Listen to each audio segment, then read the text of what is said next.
Unicorn gate के अंदर अपना सींग घुसाती है जो लिंडा को लगता है और वो मौके पर ही मारी जाती है। शेफर्ड बस ऐसा होते हुए देख रहा था मगर वो डर के मारे कुछ भी नहीं कर पाता। वहीं सैम ने एना को जैसे तैसे बाहर निकालने का फैसला किया था और खुद वो उस यूनिकॉर्न का ध्यान भटकाने वाला था। एना भी तब बाहर भाग जाती है मगर तभी शेफर्ड बाहर आकर उस पर क्रॉसबो तान देता है और उसे यूनिकॉर्न को वहाँ पर बुलाने को कहता है क्योंकि उसकी मदद से ही वो उस यूनिकॉर्न को पकड़ सकता था। तभी वहाँ ब्लैक वाला यूनिकॉर्न आ जाता है जो एना के ऊपर हमला नहीं करता और बस उसके बगल में लेट जाता है और इसी मौके का फायदा उठाते हुए शेफर्ड ने उसके पैरों को बांध दिया, जिसके बाद वो दूसरी यूनिकॉर्न को भी वहाँ पर बुलाकर वैसे ही बांध देता है। मगर ये सब तो असल में सैम का एक प्लान था। अब उसको यूनिकॉर्न से छुपे बिना ही शेफर्ड को पेलने का मौका मिल गया था, इसलिए वो उसको बहुत बुरी तरह से मारने लगता है। साथ ही वो एना की जान बचाने के लिए शेफर्ड के पेट में यूनिकॉर्न का सींग मार देता है, जिससे शेफर्ड अब मरने लगता है। लेकिन मरते मरते उसने भी अपने हाथ में मौजूद तीर को सैम के मार दिया था, जिससे अब सैम भी मरने वाला था। तब तक एना भी यूनिकॉर्न्स को खोल चुकी थी जो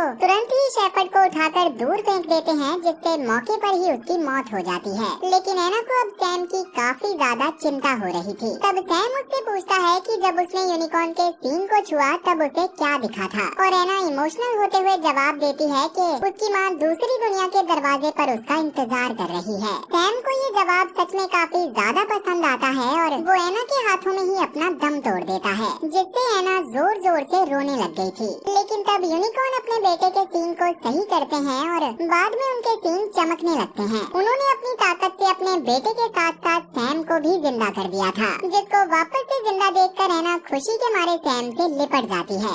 अब इसके बाद वो यूनिकॉर्न्स वहाँ से चले गए थे, पर तभी वहाँ ग्रिफिन कुछ पुलिस वालों को लेकर वहाँ आ जाता है, जो घर में इतनी सारी लाशें देखकर समझ रहे थे कि उन सबको सैम और एना ने ही मारा है। तब सैम और एना उन्हें यूनिकॉर्न और बाकी चीजों के बारे में समझाने की कोशिश करते हैं, मगर पुलिस को उनकी बातों पर यकीन नहीं होता और वो उन दोनों को अरेस्ट करके वहाँ से ले जाने लगते हैं। लेकिन इस बारे में उस यूनिकॉर्न की फैमिली को भी पता लग गया था और क्योंकि वो एना और सैम को ऐसे ही जेल में जाने नहीं दे सकते थे, इसलिए वो जानबूझकर भागते हुए पुलिस की गाड़ी के सामने से निकलते हैं, जिन्हें देखकर सैम और एना समझ गए थे कि वो यूनिकॉर्न्स उनकी मदद करने के लिए ही वहाँ पर आए थे और अब शायद पुलिस वाले उन्हें भी छोड़ देंगे। वैसे आपको क्या लगता है, क्या सच में इस दुनिया में यूनिकॉर्न्स होते हैं या नहीं? मुझे कमेंट करके जरूर बताना, क्योंकि ये कहानी यहीं पर खत्म हो चुकी है। तो वीडियो पसंद आई हो तो वीडियो को लाइक जरूर करना और मैं अब आपसे मिलूंगा ऐसी ही एक और इंटरेस्टिंग वीडियो के साथ, और तब तक